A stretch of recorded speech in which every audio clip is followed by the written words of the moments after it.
Welcome everyone to tonight's presentation of OTF Connects, Implementing Indigenous Education in Social Studies and History, Part 2. And our presenters that we have with us tonight are Kalinda Klein and Pamela Agawa. And we're really thrilled that Kalinda and Pam are back to present Part 2. Their first session got rave reviews, and there's a lot of amazing content. And if you didn't catch the first session, I'm going to make sure you've got the link to the resource page for that, but Kalinda and Pam will let you know how to get the most out of this session if you didn't see or participate in part 2. But right now I'd like to hand things over to Kalinda and Pam, and I will go back to my quiet spot and let me know if you have any troubles in the chat, and I will do what I can to help you out. Over to you, Kalinda. All right, great. Thanks, Louise, and welcome everyone. Thanks so much for joining us. And don't worry if you weren't in part 1, you'll be able to follow along fine here. There might be a little bit that you missed, Melanie, and I'm sure you're not the only one, but no problem. So thank you so much for joining us, and we're excited to get going here. Oops, I should probably introduce myself first in a good way. So Kwe. Nabi Bwajakan Kwe Indigenous Cause, Makwa and Dodam, Kitigan Zibi in Scotland, Dunjaba, Anishinaabe Kwe and Dow, and Kalinda.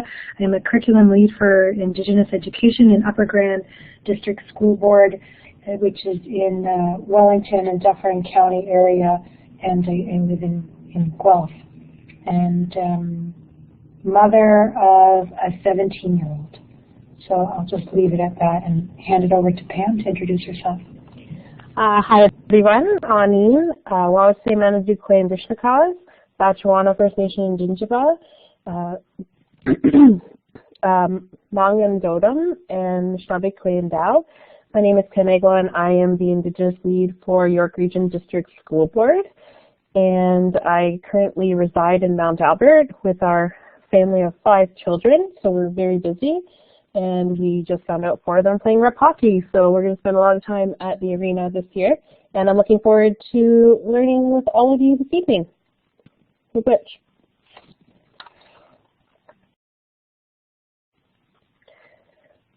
So what we'd like to do is just try to get an idea of what you're doing, what's your role and where you work, and if you could just use the tool on the side and check off, gives us an idea of how to navigate the conversation.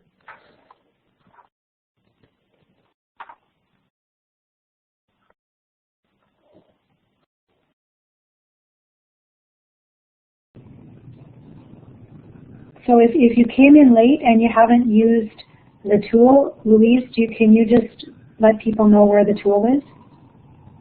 Absolutely. That little tool strip on the left-hand edge of your whiteboard, the very bottom icon there, looks like a little photograph. When you click on that, you'll get a pop-up box. Then click on the Common Symbols tab, and there's a whole bunch of fun shapes that you can choose from there.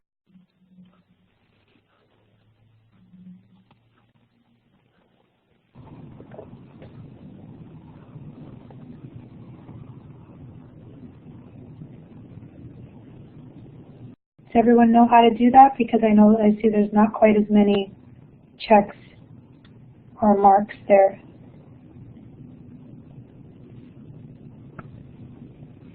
You can use whatever shape you like. If you're looking for the green check mark, that's great. And if you want to use something else, you can add variety.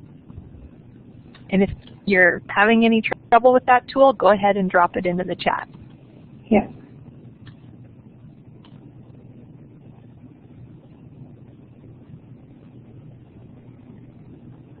All right, that's great. Hi, Jody. I think you just did the hand up button. All right, thank you. Okay, so we already introduced ourselves, and what we would do in an ideal situation would be we'd have a circle and go around and introduce everyone here.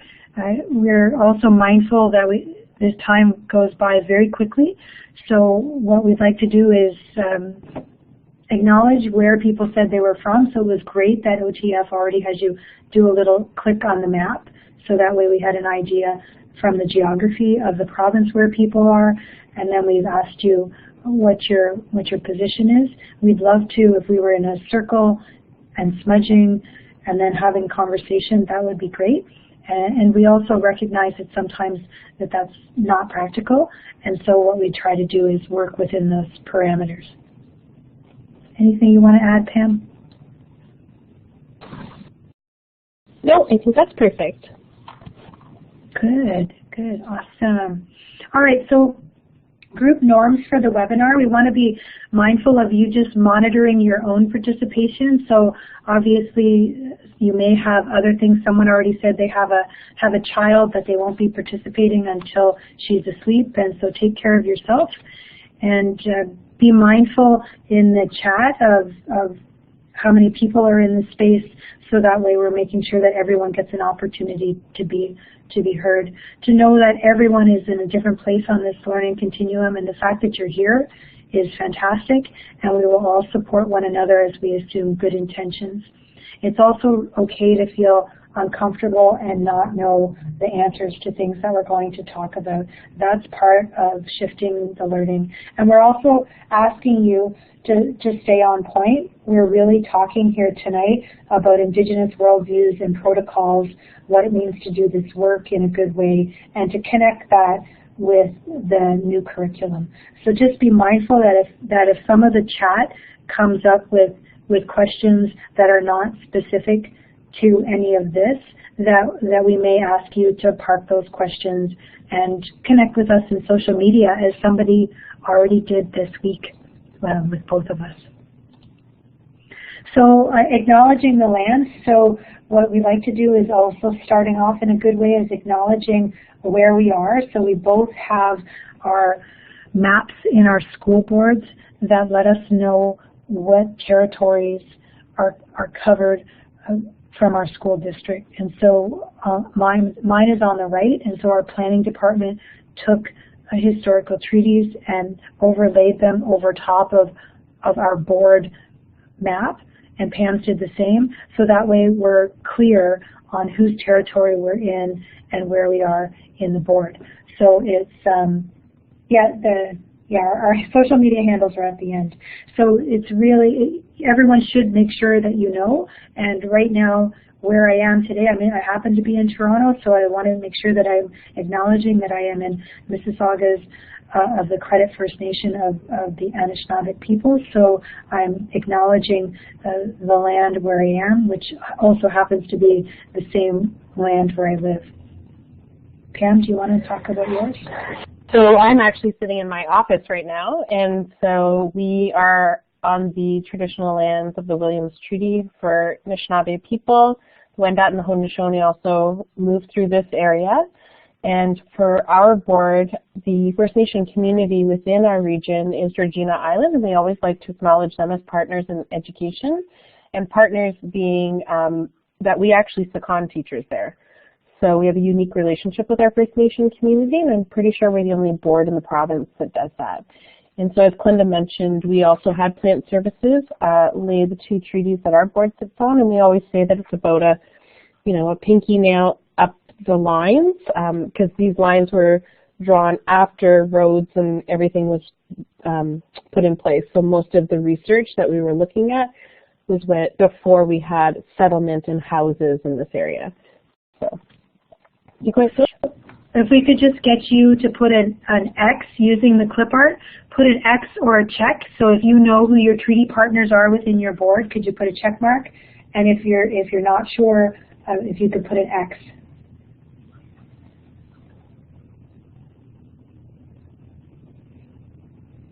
So I think the important thing is, if you're not sure, is to figure out where would you get the answer to that. And if you know who the lead is in your board, that person should be able to answer that. Michelle P. Upper Grand, that's me. Yeah. Upper Grand is on the right.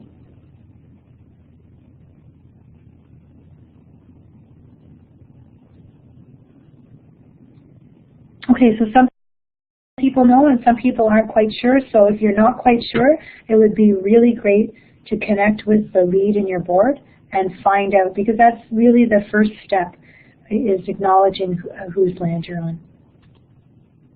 So what we'd like you to do here is, for the work that you're not specifically just for this webinar, so what we're looking for you to put here in doing this work in Indigenous education, what are your hopes and fears? So I don't want you to put multiples in each box because we don't have a lot of space. So if you could just put short and as brief as you can, a hope that you have in doing this work in Indigenous education and a fear that you have.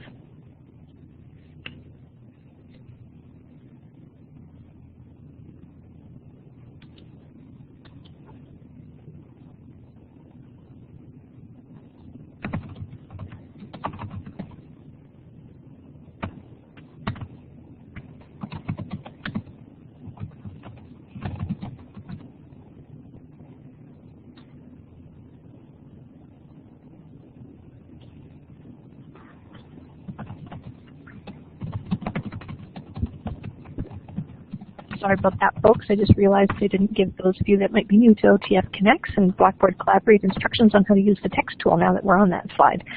The text tool is also in the little tool strip at the side of your whiteboard if you're on a computer or a laptop. And it is the fourth tool from the top. It looks like a little A with some lines. That's the text box option. You can also use the simpler text tool by just selecting the little triangle in the corner of that and picking the plain capital A. And then you just click wherever you want on the whiteboard and start typing.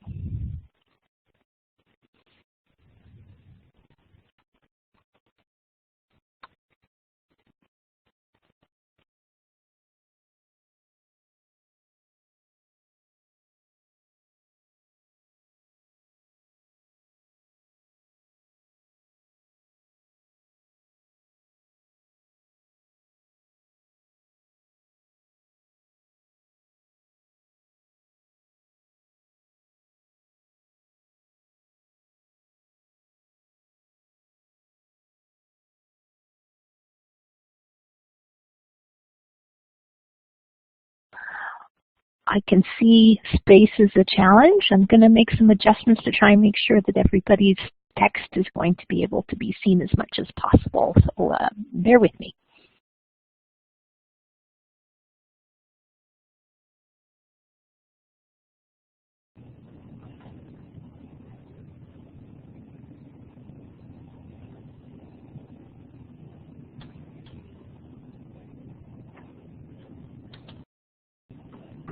So thank you so far for what's going on here for the hopes. These are awesome. All about relationship building. I can see there's a theme that's going through a lot of the hopes is about building relationships with community partners. And also a theme of surfacing truth. And I really like that as well. Yeah, I like this, the person who said the Indigenous history seamlessly. So where it doesn't become that one-off and check mark. Now I've covered it, but to just make it a part of what you're doing. And those fears are all ones that we hear all the time, especially about worrying about misrepresenting, worrying about offending someone. And I like how if you look, when you look at the fears, you know that you don't know enough yourself.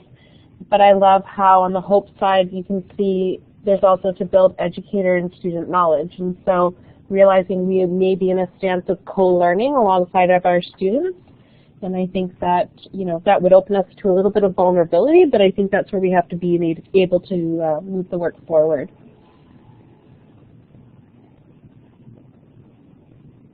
And this part about not knowing enough yourself, we're going to talk about this tonight when we're looking at using inquiry and how that really helps with people not having to worry so much about knowing all of the answers. Because we never, when do we ever know enough? I don't know when I will feel that way, if ever. Okay, it looks like most people are just about done typing.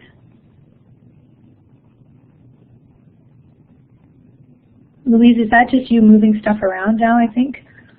I think just about everybody's stuff is all captured there on screen. So I think we're good. Awesome. Thanks. Perfect. Thank you. Thanks. Okay, so the reason that we are having this webinar part 2 is to help people start thinking about what are you going to be doing if you teach grades 4 to 6 social studies, grade 7 and 8 history, or grade 10 history, because this new curriculum with the Indigenous content, you're expected to be implementing this as of September. And so some people have had some training. Certainly we've done some training in our board, but it would be impossible to pull out every single person for every single one of those grades. We did get some money. All of the boards got monies from the ministry, but it was not enough to pull everyone out.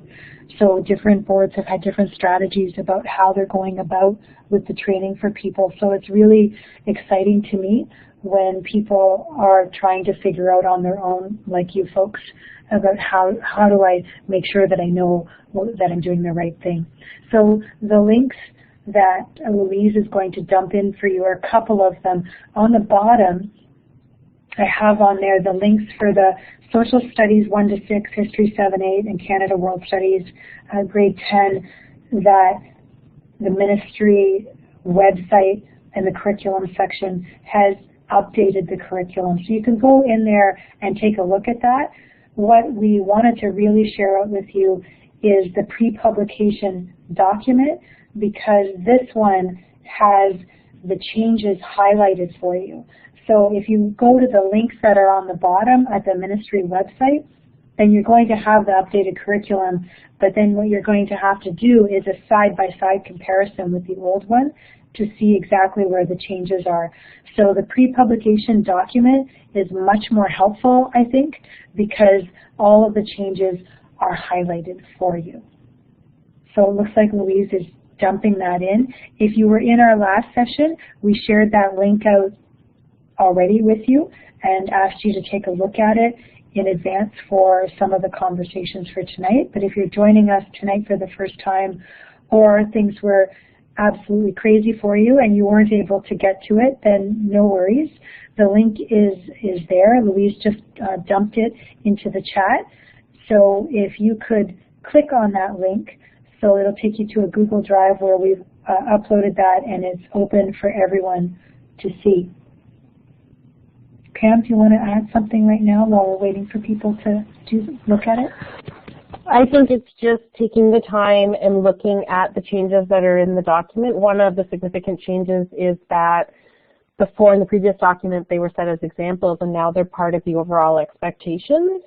I really like this only because it highlights all of those changes, and for me it really surfaces truth. So you'll see colonization and effects of colonization on Indigenous people woven throughout this document.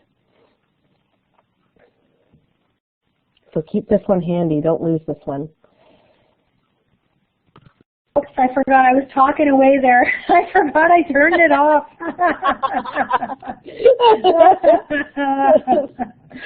Okay, so I'll work on that. I'll remember when I'm muting it to turn it back on. So what we want you to think about is how do you do this in a good way? And I know that my friend Jody is on right now, and I have Jody coming and doing some work, even though she's in another board, that we pull her over to help do some work in our board, because she really is phenomenal at how she pulls all of these things together and how you do the work in a good way. And it's all around this critical thinking, connecting to the citizenship framework, and really inquiry-based. So you don't have to have all of the answers, and this is the beauty part around inquiry. And I'd love to give an example that's not specific to this, but for myself, I remember I was teaching grade 12 university philosophy class because nobody else at my school wanted to teach that. And I have a degree in history, but I've never taken philosophy. And so I was excited and petrified at the same time. And then when I got my class list, I saw that the smartest kid in the school was in my class. And for a second, I panicked for just a second. And then I thought, phenomenal. what I'm really good at is showing the framework of how you do the work, and what I'll do is use this student to help lead with the exemplar for everyone else. And so that's what I'd like people to think about in doing this work in the same way. If you're a great teacher, it doesn't matter what you're teaching, you're going to navigate your way through it in a good way. And that you just have to be thinking here a little bit differently for the Indigenous lens, but also putting yourself out there and be willing to be vulnerable. Anything else, Pam, here before I go on to the next one? No, I think it's perfect. Okay, good. We talked a lot about the honoring Indigenous voices last time, so we're not going to spend a lot of time in this particular webinar on that. So if you wanted to talk about or get more information about that one, then I'd suggest go to the other one that's uploaded on OTF website. So the Frontmatter we're looking at, and I know we, as educators, we often make a joke about skipping that Frontmatter in the curriculum document and just jumping right into the overall expectations. And what we're going to suggest is that there's so much value for you to consider really taking some time in this work with the critical thinking. So what you want to do with the critical thinking is getting kids to assess, analyze, evaluate, forming opinions, and support with rationale, examining their own opinions and detecting bias, and using information to form a personal opinion. So before we're getting into the specific Indigenous content, if you've done something with Indigenous content, then we'd like you to plop your example in here with Indigenous content. But if not, then that's fine. Think about how do you get kids right now to assess, analyze, or evaluate new material. So what strategies do you already use? So we'd like you to populate this using the text box with some ideas of what you already do to get kids to look at new material.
I really like the person who said that they present various texts on the same topic. This is really phenomenal when you bring in Indigenous perspective on looking at, for example, news articles on a particular topic and then bringing in Indigenous perspective. So we have quite a few people here talking about perspective. Great. Oh, modeling, think aloud. Yes, love that strategy.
Yep, lots of people talking about field trips or virtual field trips, also fantastic. YouTube videos, awesome. Lots of great ideas here. Images. There's a great question too on the side in the chat box where a teacher was looking at quotes from Louis Riel and Poundmaker, and kids asked, well, how did they know what they had said?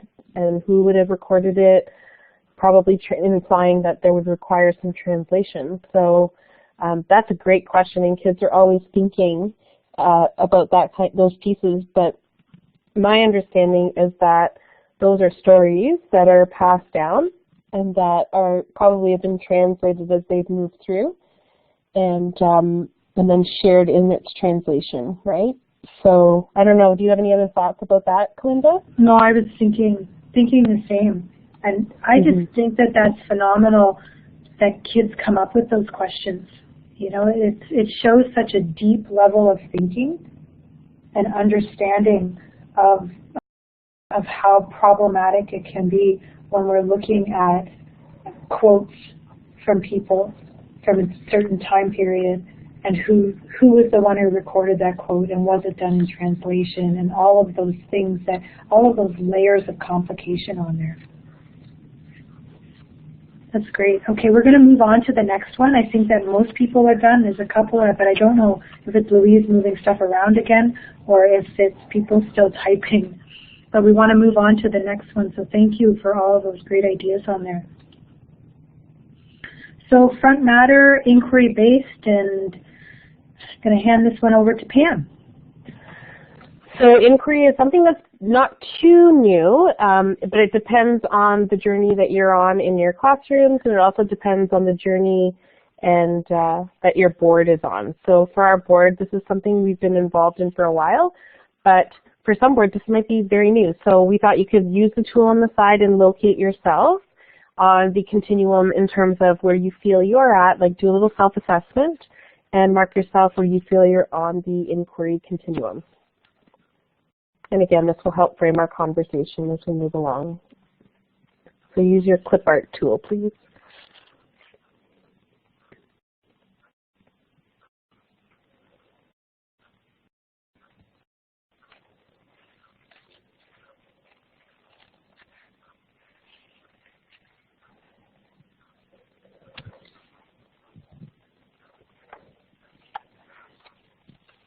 Wonderful. So a lot of us have experience with inquiry. I think my favorite part of inquiry is we never know where it could go, right? And thinking about our students in our classroom, that sometimes those journeys are such fun journeys that we are moving right alongside our students. So I love it, everyday practice. That's awesome.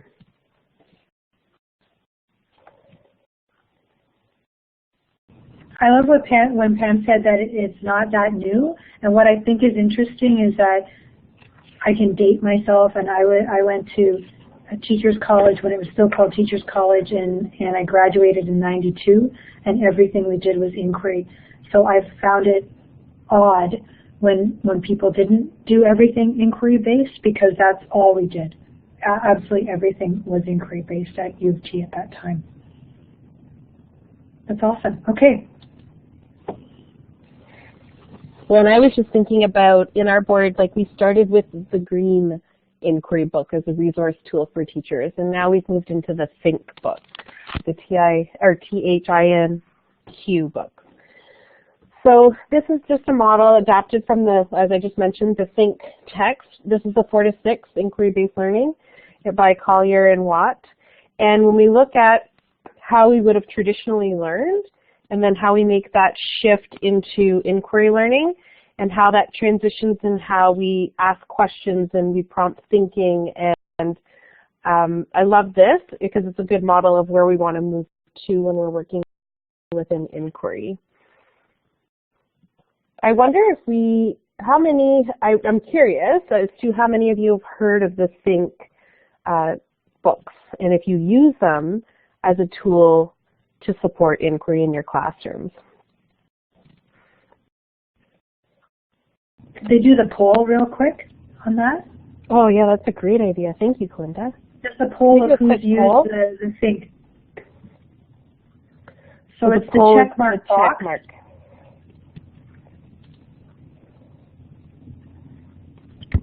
Yep, that's the one that's up under your name in the participants list. Yep. Oh, neat. Okay, so these books started first as came out in one book, and it was a great starting book, and it was for all grades. And then what the co-authors did was create books, one for kindergarten, the 1 to 3 just got published, and then 4 to 6, which right now is my favorite one to kind of hang out in, and the 7 to 9. So there's a whole series that you can use to support your learning. I've read them all. My favorite is the 4 to 6, but that's just based on the tools that I need where I'm at with inquiry.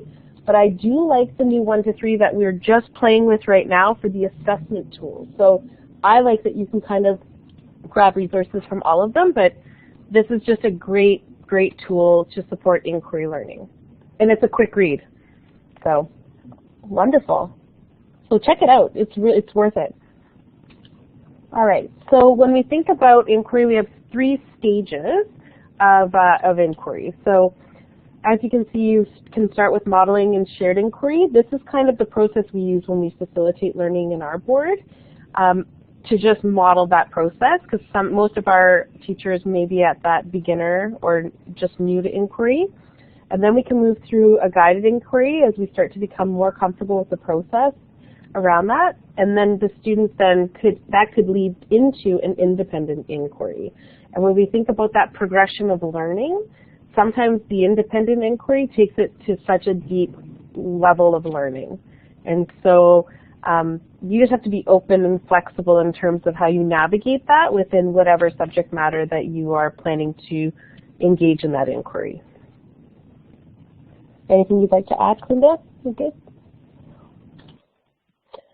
Okay, so the inquiry process, most of you have seen these gears before, and this is the general process of it. So you formulate your questions, gather and organize, interpret and analyze, evaluate and draw conclusions, and communicate. One of the things is just thinking about what prompts will you use that will generate those questions that will then lead to this process being evoked in your classroom. So this is one of the tools that you can use for a criteria for an effective inquiry question. And this is from one of the Think books, and there's great Blackline Masters in the back to support that. So remember, it's an invitation to think, not recall or summarize. It's going to generate deep thinking and deep feelings. It's open-ended, so there's no final and definitive answer. Results in the creation of additional questions. And it's tied to essential understandings and key ideas of a discipline. And so it's not something that we just want kids to fire back a response. We want students to really create an open-ended question. And I think that the next slide can help us with that process. I love this questioning grid because where we are is we want to basically move away from the pink and the blue and move deeper into that yellow-green zone. The green zone, I think, is where your independent inquiry comes from. This is the grid that's adopted also from the Think text. And I love this. So when we're working with educators and we brought it into the classroom for 4 C cycles, we've had this grid on an 11 by 17 on the wall, and we have students with Post-it notes posting their questions. And then we talk about how can we move that question from the factual zone into the application synthesis. So how do we reword that in a way that we can go deeper with that question? So the grid is one of my favorite tools to use with students and teachers when we're facilitating sessions, and it's one that, happy to share. So, and again, that's straight from the Think text. So we thought what we could do is we could play a little bit. And so some of you may have seen this video. It actually came out as an introduction to the 8th Fire series, another great series, documentary series to support learning for all. And I think that this 2-minute video can generate a pile of inquiry questions because he essentially does the 500 years of history in 2 minutes. So we're just going to ask to have that link populated in the chat box so everyone can take a moment and watch that. And what I want you to do is think about what would be a great inquiry question. Come up with a couple, and then we're going to play with the grid on the next set of slides. So just you could write them on your own independently, and then once we show you the next few slides, we'll ask you to put your question where you believe it belongs. Okay, I'm going to drop the link in the chat here, folks, and when you click that open, it's going to open a new browser window and the video will start playing, and when you're done, give us a green check mark with your tool in the participants list when you're done.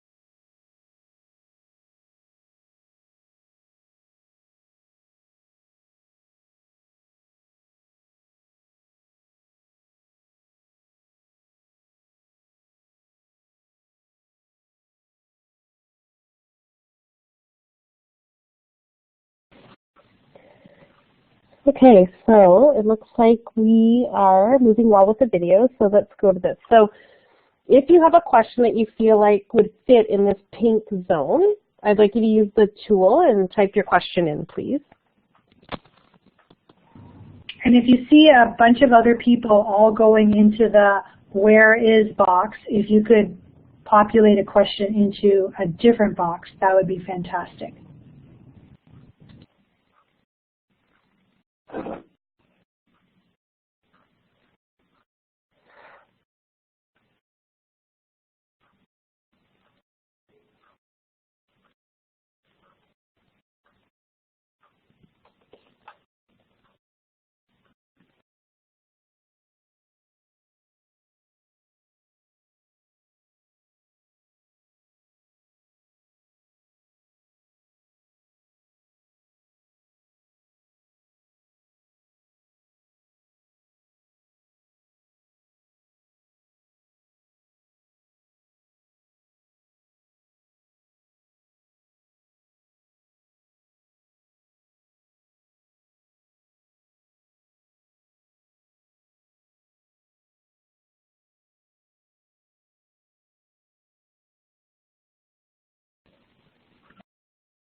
What I love about the grid is that these questions that are even in the factual section can build that foundation for inquiry in a deeper way. And so these are some really, really great questions.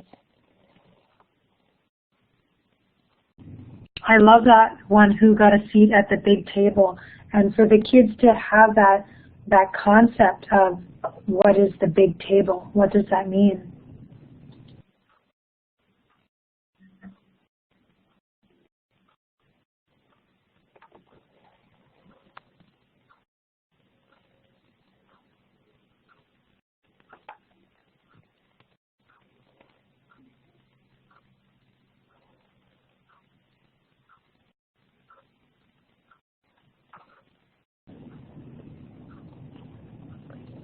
You can already I love the who owns the land where Parliament is. Yeah. Awesome. I think that's me. You speaker. I love it. Give me that back. Give me that back.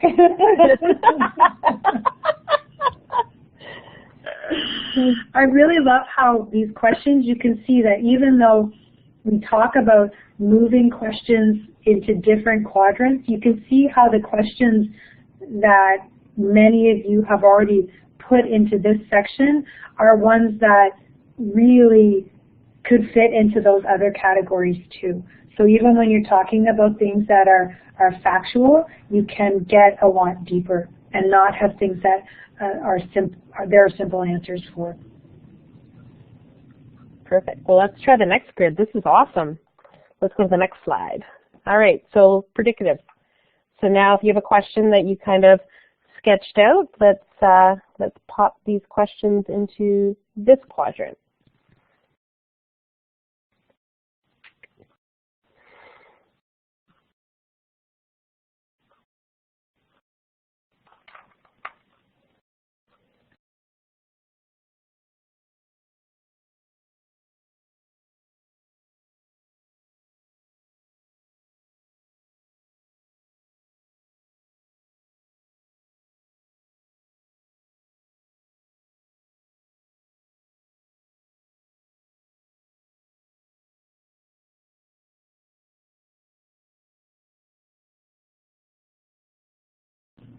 Well, I like that one. Who would agree or disagree with?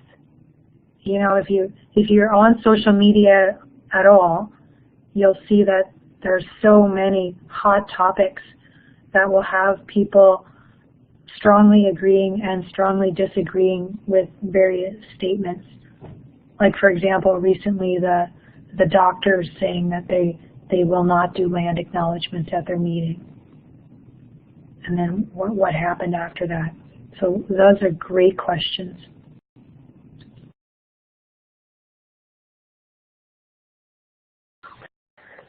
And I'm just looking at the grids and inside the text as you're populating this particular quadrant. And, you know, as I mentioned on the other one, like we should never really dismiss a question or score it low, because sometimes the criteria we may set for deep learning may be founded through a conversation with the student in terms of understanding where their thinking is. And so it's really important for us to keep in mind that all the questions will move the inquiry along, and they are all important. And from the information gathering factual questions to synthesis, application, and evaluative questions. So always being mindful that this grid isn't necessarily a scoring system in terms of is the question an effective question. It's just to help us think about and understand how do we move it along to move the inquiry along.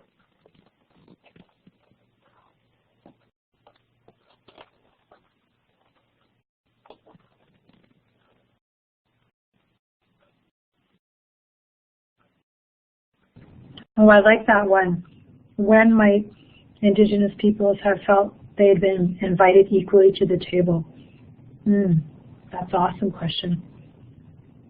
What would you do if you found out you were given stolen property? Awesome. I just can see where kids would go with these questions.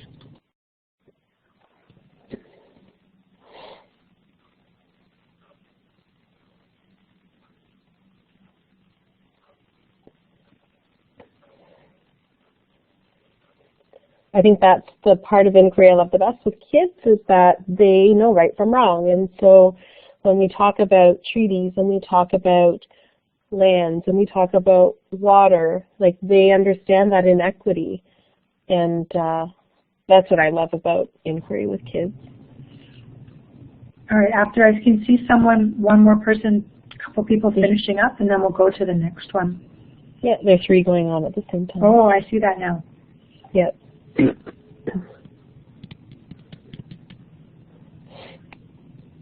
Okay, these are fantastic. Okay, so now we'll pop in the analytical quadrant.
So Pam and I are messaging about how you folks rock, and that we're looking at all of these phenomenal questions that are coming from one little tiny video.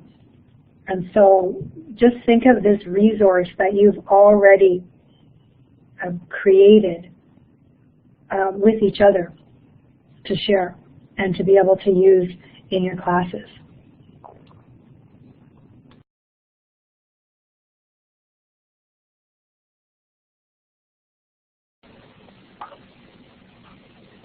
And I think for us, like, this just shows that inquiry is not complicated. Look at what we can come up with a 2-minute video.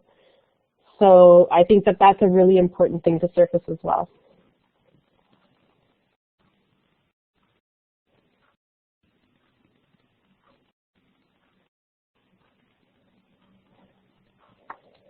So many good questions. I like the why did we create Indian residential schools? Why did PM Stephen Harper apologize? Why do we have the calls of action? Why don't we act quicker? And I think you could build a whole inquiry on so many, just even on those singular questions within that.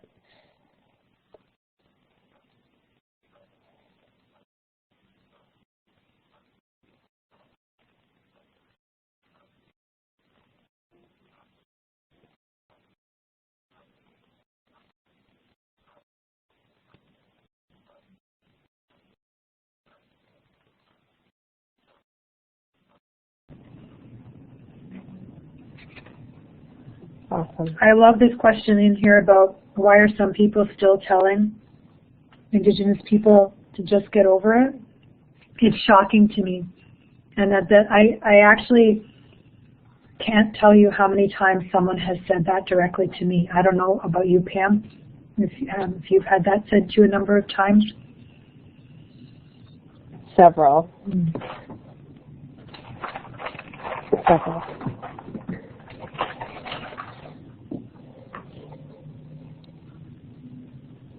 All right, I think we can move to the last quadrant. Okay, it's okay to go forward now? I think so. I got that one. So now you're going to populate in your application synthesis question. Oh, great question, Jody, in the chat box. What have settlers done to grow, change, or question their thinking over the last few years, now that they have been taught the history of the deep generational trauma that has occurred, and why has there been such little growth? And what responsibilities do they have to do so? I agree, Louise. I wish we had that time to think about the answers too. I think we should all tweet about them. We can all do a part 3.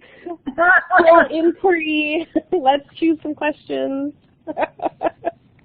Well, and that's the beauty of doing something like this, so you can see the connections, and then hopefully some of you are on different social media, and then connect with each other, because this is how you create a real professional learning community, I think, is that you find like-minded people and you start working together. And look at, for me, what I love looking at all of this when we have people coming together, these phenomenal questions that are really overwhelming to come up with, putting something in all of those squares on the grid yourself, and then look at what everyone else has done. It's phenomenal. And I agree. I made a joke about that. I think Pam and I joked about that last time, that we should have a series and a podcast too in all our spare time.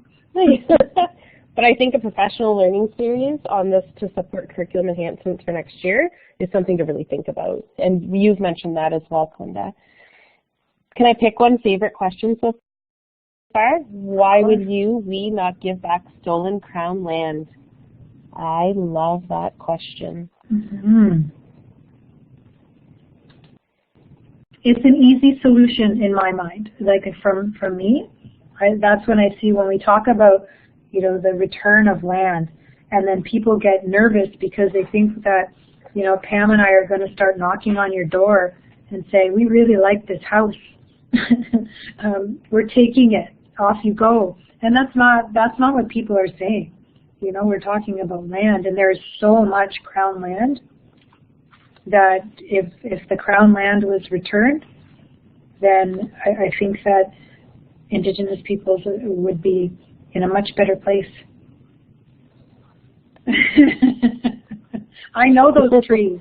They'll say yes, Jody.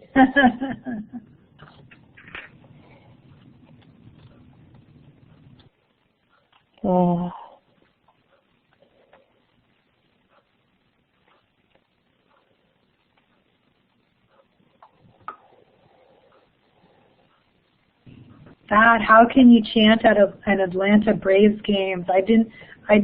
Sometimes I just like to not know about that sort of thing, because it becomes exhausting all of the time, policing. The devil's advocate question: why should all Canadians care about a specific group and their troubles?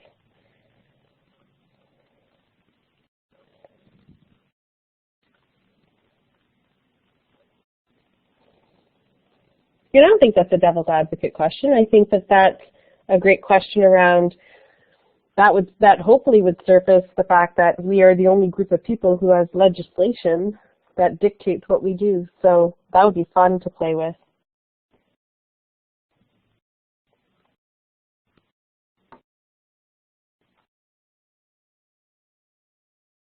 These are awesome.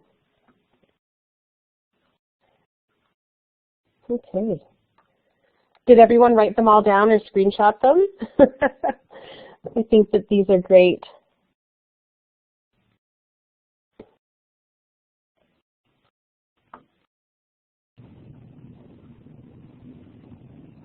Okay, so we're almost done. We're looking at time. Yeah, we're going to go on to the next screen in just a minute. So there's still a couple places where people are moving things around. So we'll just wait for people to finish up that thought. And what's so phenomenal is that now this is all recorded, so we all have access to go back to it, as do your friends and colleagues.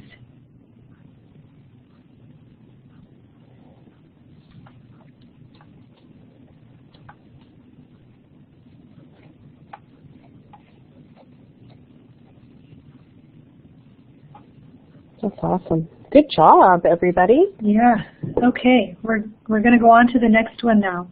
So now we're moving on to another bit of the Frontmatter. So we talked about critical thinking, we talked about inquiry, and now we're on to the citizenship education.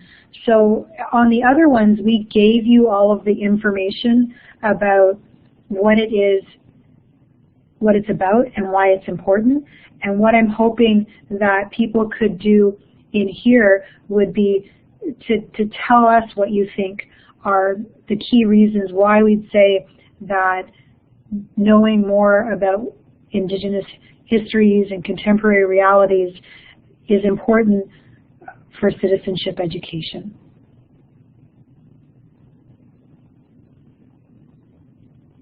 So if you could populate that with some text too.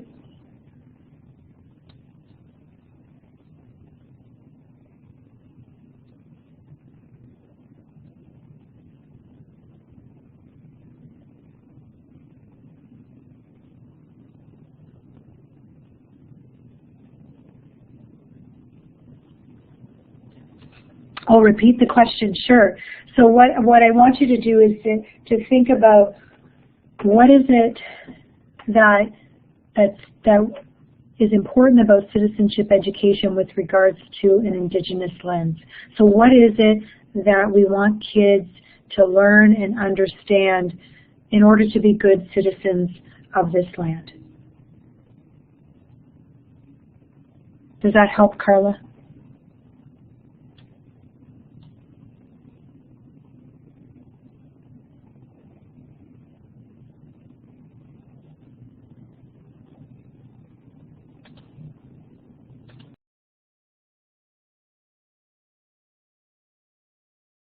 I know it's huge. I just wanted to see what people's ideas were rather than us populating everything.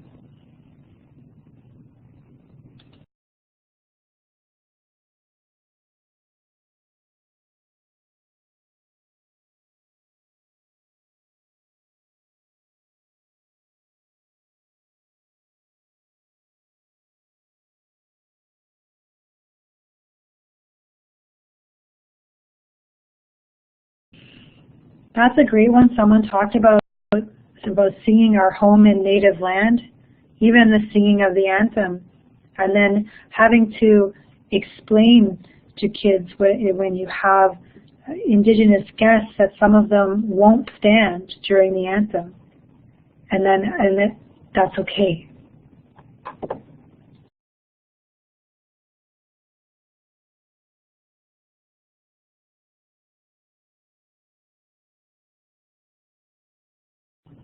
I love all of this about being a good person and being in relationship.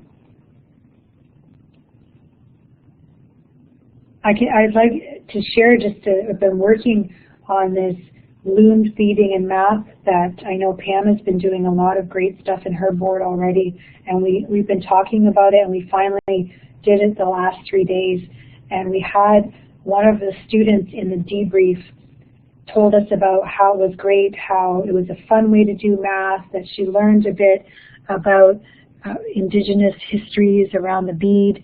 And she said, well, what she said was the most important part of it was the relationships that she developed with the caring adults in the space who were always smiling and happy to help her. And so to me, that was really striking, that the thing that she carried the most was the relationship. So thank you, whoever put that comment up there about what does it mean to be in good relationships with people. All right, so I'm looking at the clock, and so I'm going to stop this one here. And so what I really wanted to make sure that people have talked about, and the points are all here, we're looking at identity, how do people understand themselves, the world, history, and their role in that world, how do we make good decisions for the roles that we play in society, how do we make sure to include all sorts of different perspectives, and I see lots in here about rights, responsibility, and respect coming up over and over, and really understanding what it means to be a member of a nation, a member of a community. All right, so thank you for these ones. We're going to go on to the next one, which is another short video clip from the Truth and Reconciliation on Educating Our Youth. So Louise, if you can pop that clip, thank you. So if you joined late, then what you just do now is click on the link and go and watch the video. It's 4 minutes, and then come back and we'll have an activity. Don't worry about your spelling.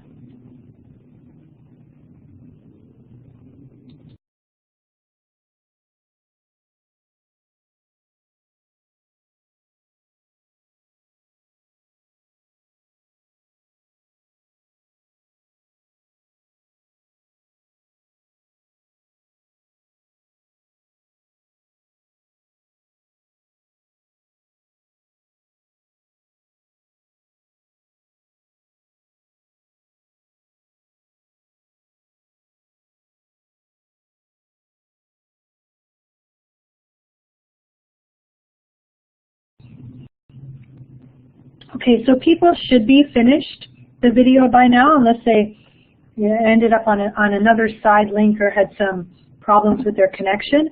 And since we only have 19 minutes left, we're going to move ahead.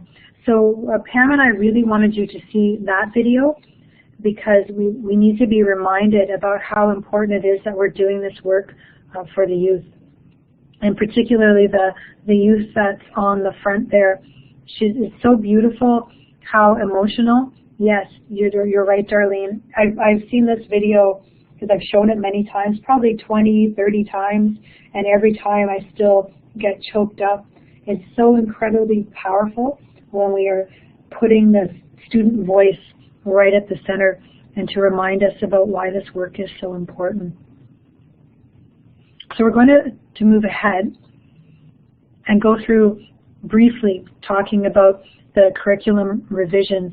So this particular slide came from a ministry rollout where they asked us to take a look at what are we currently doing, what do students need to know, what do students need to do, and what do I need to learn more about in order to do this work. And so we're going to skip this slide about what are you currently doing in social studies or history that includes Indigenous content.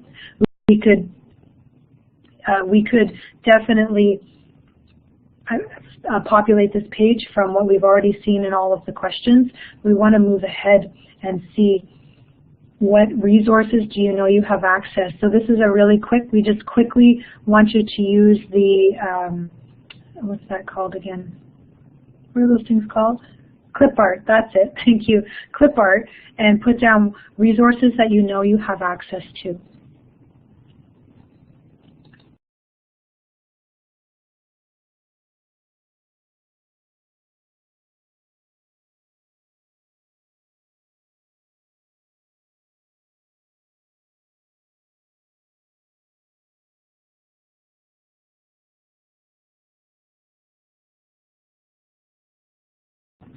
If people checked off other, could you put your other into the chat box, what your other is? So that way we know what resources you have access to.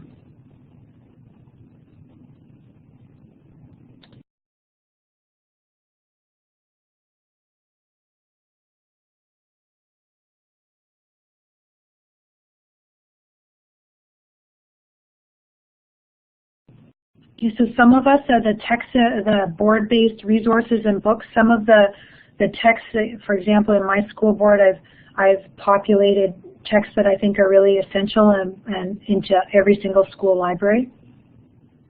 All right, it looks like you folks have some great ideas, your own personal experiences, and absolutely, that's a great other.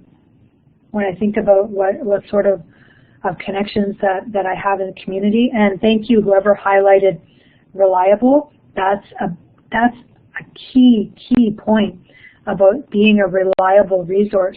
One knowledge keeper that I've worked with, she did an interesting activity where she put her bundle out and then she asked people to Google what everything was used for that was on her bundle. And some of the things that came back were hysterical. And what it really made teachers mindful of is to be super careful using Google. Pam, do you want to speak to this one?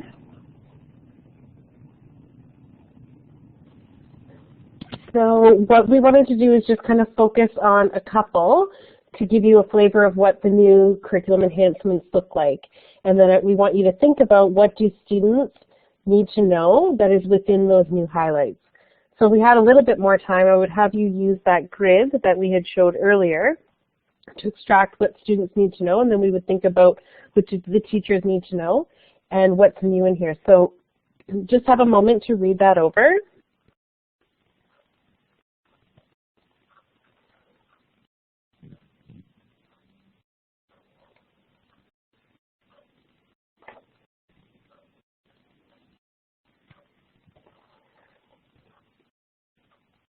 And you can see how even the way that the words are positioned within the new curriculum enhancements, like describe positive and negative consequences of contact between Indigenous people and European explorers and settlers in what would eventually become Canada. So that's new language. Thinking about, I love that it's naming settlers, but it also speaks to who brought what over at contact. I think that's good. Yep. Maybe we can go to the Yeah, next. absolutely. We'll go to the next one. What's really interesting on this one, so this that we pulled is from grade 5. So we have pulled this one from grade 5, and it's making sure that kids have the appropriate vocabulary. So you can see all of the highlighted new vocabulary that people would not have needed to know before. So even if you're teaching in a later grade, if in grade 5 there's an expectation that students know this vocabulary, then every grade thereafter should also know this vocabulary. We're just going to move on. So we're not going to go on to this slide because you know it's all of the highlight sections. There is so much that's new that's there, and what you need to do is prioritize and figure out what are the best ways that I can introduce this in what I'm already doing. Because it's not supposed to be an add-on, it's supposed to be woven in with what you're already doing. And then thinking about, I think people have already talked a little bit about this, about what do I need to learn more about. So then it's being really mindful about what specifically do you need to learn more about, because you can't learn it all. If you start looking through what's all of those highlights, you're going to have a panic attack if you think that suddenly you now have to have the answers to all of those things. So think about focusing and getting clear on some areas for yourself to learn more about, and then to use the inquiry method with all of those questions and have the kids do it and co-learn along with them. Anything else here, Pam? No. Oh, hang on. Okay. No, I think we're good. Okay. So we just have one resource. We have a resource page that we're going to get to in just a moment. But this is a resource that we really love. We love Pamela Toulouse.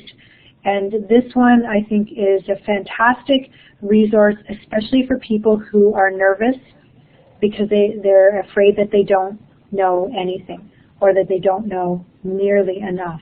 So she gives an outline. It's very general, but it gives you specific strategies and lesson ideas that you can implement in the class. So it's not just about the history that you've missed or the current realities that perhaps you don't know.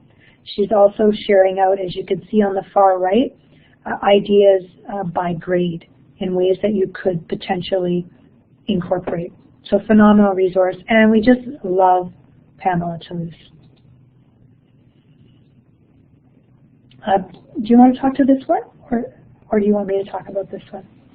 I think you can keep this one. Okay, good. All right. Oh, and I just see someone just said that they bought the Pamela Toulouse's book for all your schools. That's awesome. Oh, I wish that I had that problem of money being left over in my board. I think I'm in trouble right now for actually not having enough money left over. Beyond 94, this is a CBC. If you could drop that link in, Louise. So this is a CBC site that what they're doing is looking at the 94 calls to action and then grading each one of them and saying which ones. So for example, on the right, you can see those are ones that are not started if they're in the red. And then the ones that are in yellow and orange are ones that are in progress. And then there are a handful of the calls to action that are completed. So this is a really good way to keep reflecting on how are things changing. You know, number one, child welfare is not a coincidence that child welfare is the first in the calls to action, and yet it's one that's not even started yet. So that should, tell us a lot about what the priorities are within the government, and how do we keep pushing to make sure that all of the calls to action are addressed. So take a look at that. Great inquiry for kids, I would say, any students who are in intermediate and secondary. It's awesome. And this part here is really close. It's certainly close to our experiences, both Pam and I, because this is our lived reality as Anishinaabe Kwe, that, it's not just about the past. And so these are all different images that are talking about current issues for Indigenous peoples. And so what I was wondering is if people could put some green checks on the ones that they know about.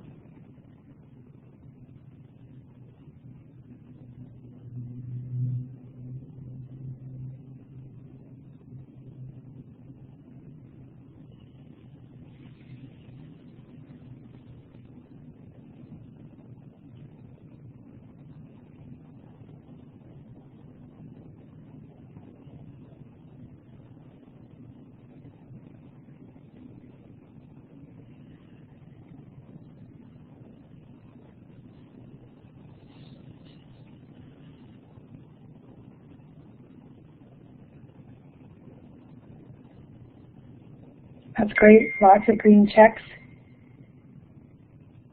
Especially on Seven Fallen Feathers has gotten a lot of airtime in the media, so I'm glad that people know about that. Yes, Sarah, you're right. You can tie all of this current content back to the Indian Act.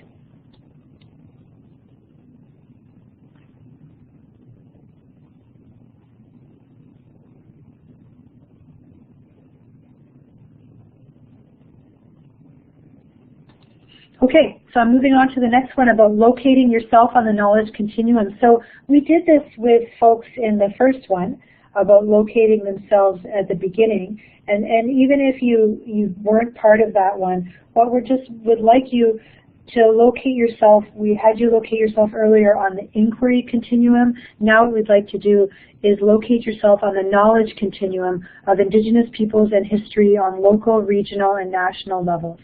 So just give a little check mark there. And be thinking about, since you started, not specifically this webinar, but since you've started thinking specifically about this work, have you moved forward and in what areas? Yeah, there are, thank you, Marianne, there are quite a few different MOOCs. Coursera, which is the Coursera one, Marianne, the one that's out of U of T?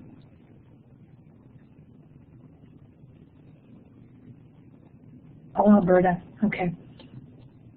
So there are a number of MOOCs, those online courses that are free.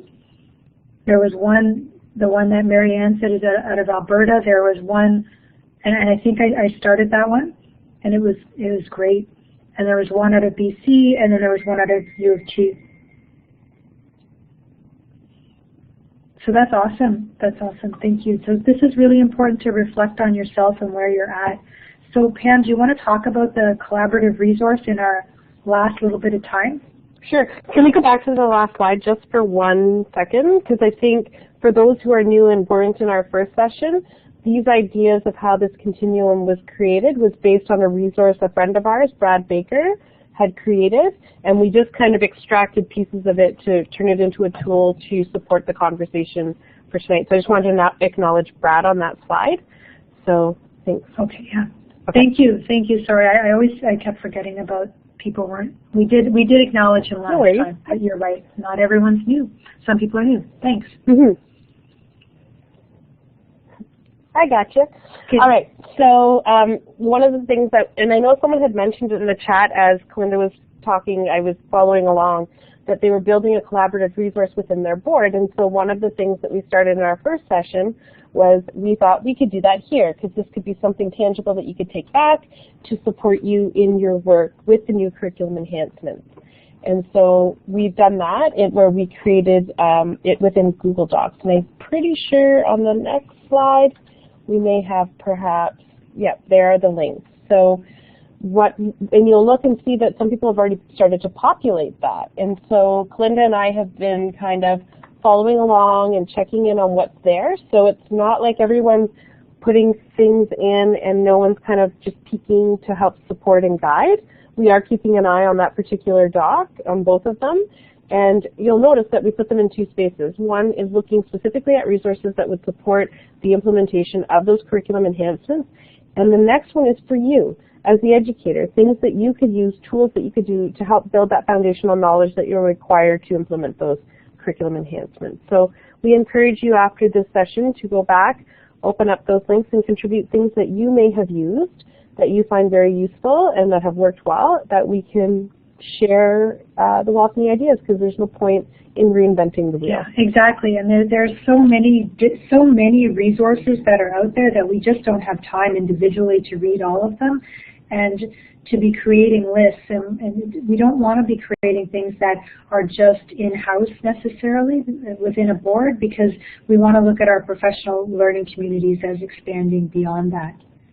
So in our last couple of minutes, what we would just like you to do is choose one of these columns to respond in on a final reflection. So either respond one thing you learned, one resource or process you found useful, or a next step. So there's not room for everyone to respond in all of them, so choose a column that speaks most to you and populate it with an answer in the last couple of minutes.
Thank you so much, folks. These are great things you've learned, processes, and next steps. I love this.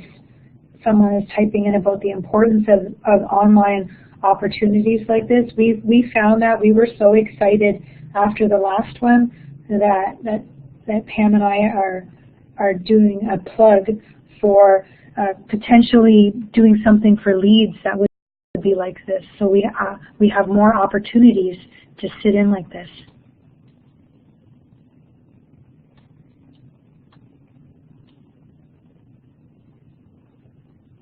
And I'm excited that people like the inquiry chart. That was Pam that introduced me to that Think documents, and I love them and use them all the time now. Thanks for the love, Jody. Back at you, sister. That's awesome. Thanks, Jody.